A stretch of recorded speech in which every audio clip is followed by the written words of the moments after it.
pelbagai cara yang boleh dilakukan oleh penduduk, tapi ini merupakan inisiatif yang wajar dipuji. Tapi bagi segelintir ataupun sesetengah penduduk ataupun peniaga, mungkin mereka tidak berkemampuan untuk melakukan perkara itu dan tidak mungkin mempunyai peluang untuk berbuat demikian, dan mereka hanya mampu memendam rasa.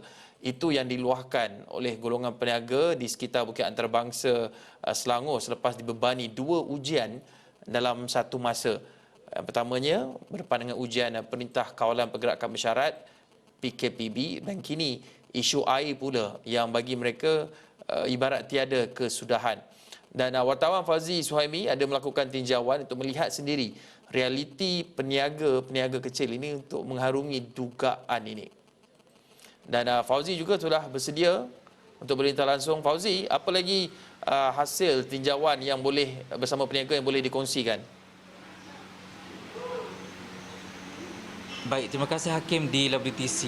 Kalau kata orang, lebih baik tiada elektrik daripada tiada air kerana pelbagai masalah, pelbagai kesukaran dan pelbagai kesusahan ditanggung jika air itu tidak ada, terutamanya di rumah ataupun kediaman masing-masing. Apatah lagi peniaga di sekitar Selangor di mana mereka mencari pendapatan melalui penggunaan sumber-sumber air ini.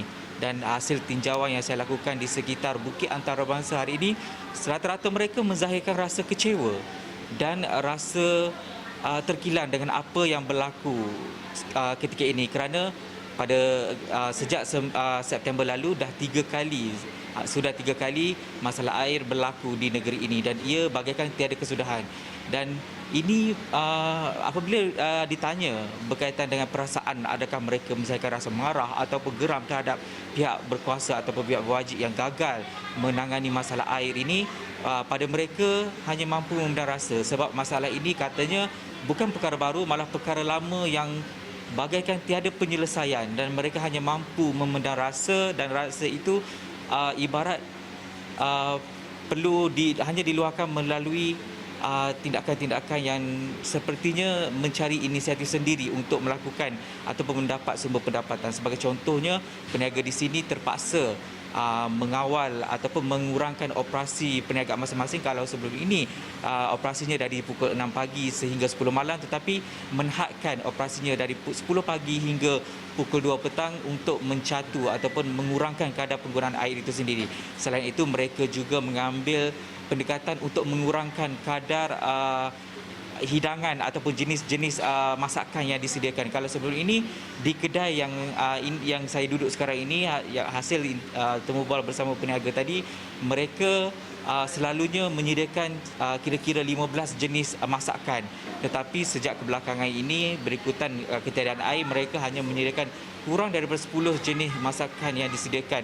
Dan untuk itu ada juga tinjauan ataupun temu bual yang disediakan ataupun yang ditemu bual saya tadi adalah peniaga-peniaga seperti kedai mencuci kenderaan yang memang 100% menggunakan sumber air untuk mendapatkan pendapatan harian. Tapi sebelum saya ulas lagi, apa kata kita dengar sedutan ataupun hasil temubual ataupun keluh kesah penduduk atau peniaga di sekitar Bukit Antarabangsa ini. Kalau nak ikut daripada Ahad tu kita dah tutup sekali. Ada kes yang emergency hari tu tutup pasal pipe pecah. So Ahad tu kita dah tutup kedai sebab itu yang pertama kali. Malangnya semalam pun ada lagi sekali isu pencemaran air. Jadi kita pun terpaksa berhemat lah menggunakan air. Masalah pelanggan pun tak boleh rasa selesa. Minum pun kita kena pakai paper cup macam tu. Tak ada yang macam sebelum ni lah. Dan operasi pun, makanan pun kita terpaksa terhad. Maknanya customer kena datang awal. Dia kata kenapa ini tak ada, kita bagi tahu masalah air. Kekangan air tu jadi punca kita lah. Menjejaskan juga, salah satu faktor menjejaskan perniagaan kita lah. Siapa yang tak marah?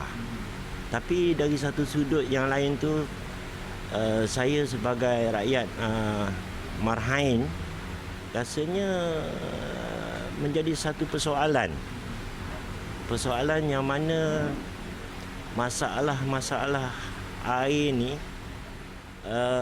tak habis-habis, especially ataupun utamanya di Selangor ni. Saya pun tak faham. Kalau saya comparekan dengan negeri-negeri lain, tiada pun wujud masalah-masalah ini.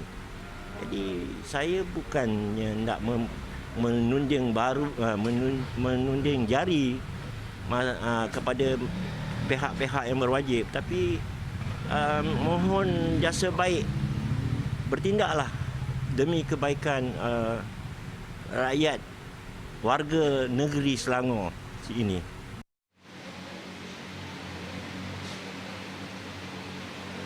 Baik, itu luahan ataupun keluh kesah yang dirasai peniaga ketika ini, ketika dua masalah utama iaitu Perintah Kawalan Pergerakan bersyarat dilaksanakan di Lembah Kelang dan isu air yang menjadi cukup tekanan kepada semua peniaga-peniaga di sini. Dan hasil daripada interview mereka dan hasil juga cakap-cakap daripada pengunjung di kedai makan juga menzahirkan rasa kecewa dan rasa kurang selesa apabila mereka ingin mendapatkan sumber ataupun mendapatkan makanan untuk harian, tetapi masalah air seperti menggunakan plastik ataupun menggunakan cawan di plastik ataupun cawan kertas menimbulkan rasa kurang selesa pelanggan itu sendiri. Dan ini yang dizahirkan pelanggan-pelanggan yang datang ataupun berkunjung ke kedai yang hasil tinjauan yang saya lakukan itu tadi, Hakim. Fauzi, saya juga tertanya-tanya adakah bagaimana golongan peniaga ini terus mampu untuk survive? Adakah mereka mempunyai pelan kontingensi ataupun mereka dapat mengambil bekalan air daripada sumber yang berbeza untuk memastikan kesinambungan perniagaan mereka? Betul. Setakat ini apa yang diberitahu kepada saya, mereka memang mempunyai plan kontingensi di mana mempunyai tangki-tangki simpanan air untuk kegunaan jika berlaku krisis air seperti ini.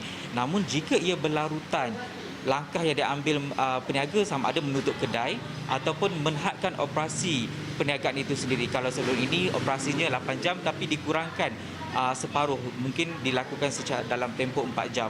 Itu antara langkah-langkah yang dilakukan peniaga di sini. Dan selain itu, usaha untuk mencatukan air itu sendiri turut dilakukan mereka, kerana pada mereka, jika mereka melakukan ataupun menggunakan air pada hari ini, berkemungkinan besok mereka tidak boleh meneruskan perniagaan ataupun operasi perniagaan kerana masalah air itu akan berdepan dengan masalah air.